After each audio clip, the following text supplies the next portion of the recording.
Muito bem, pessoal. Esse aqui é o primeiro exercício da nossa lista de exercícios. Calcule a quantidade mínima de energia em joules para que ocorra o derretimento completo de 130 gramas de prata, inicialmente a 15 graus Celsius. Dados: a temperatura de fusão da prata é de 1235 Kelvin e o calor latente de fusão da prata é de 105 vezes 10 elevado à terceira joules por quilograma.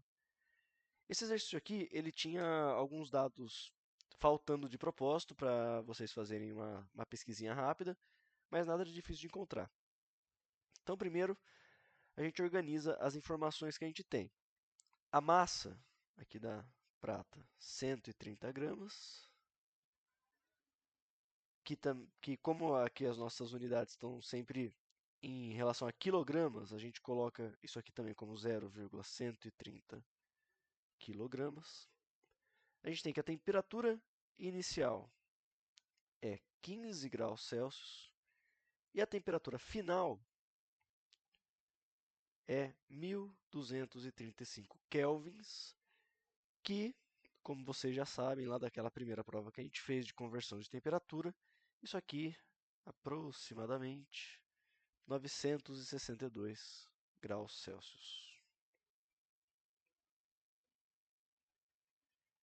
Aí, um dado que não está fornecido aqui, mas que se fosse numa prova, por exemplo, com certeza eu forneceria, é o calor específico da prata, que dando uma pesquisada aqui é 236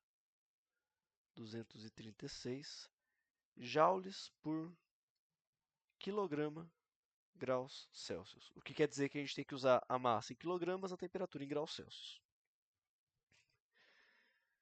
Muito bem.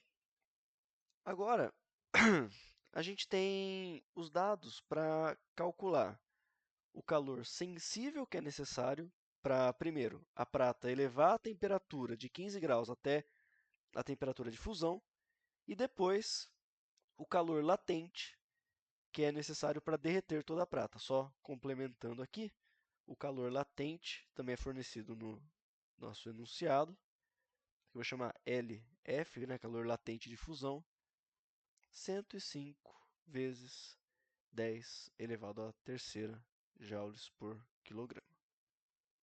Então a gente vai ter dois passos. Primeiro, com esses dados que estão em vermelho, a gente calcula o calor sensível para elevar a temperatura da prata até a temperatura de fusão. Então, QS vai ser igual à nossa velha fórmula do macete, massa 0,130, calor específico 236, diferença de temperatura 962 menos 15.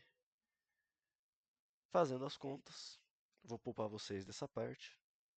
Isso aqui vai ser igual a dos 29.053,96 joules. Então, esse é o calor sensível só para elevar a temperatura da prata. Aí, o calor latente, que a gente vai usar essa parte em verde juntamente com a massa. Calor latente, 0,130 vezes 105 vezes 10 elevado ao cubo, que dá 13.650 joules. 13.650 joules. Então, o calor total que a gente precisa nesse processo vai ser igual à soma do calor sensível e o calor latente. Então, Q total igual 29.053,96 mais 13.650. Isso aqui vai ser igual a 42.703,96 joules. Se a gente quisesse dar em kilojoules, era só andar com a vírgula aqui 3 casas para a esquerda, 42, aproximadamente 42,7 quilojoules. E este é o nosso primeiro exercício.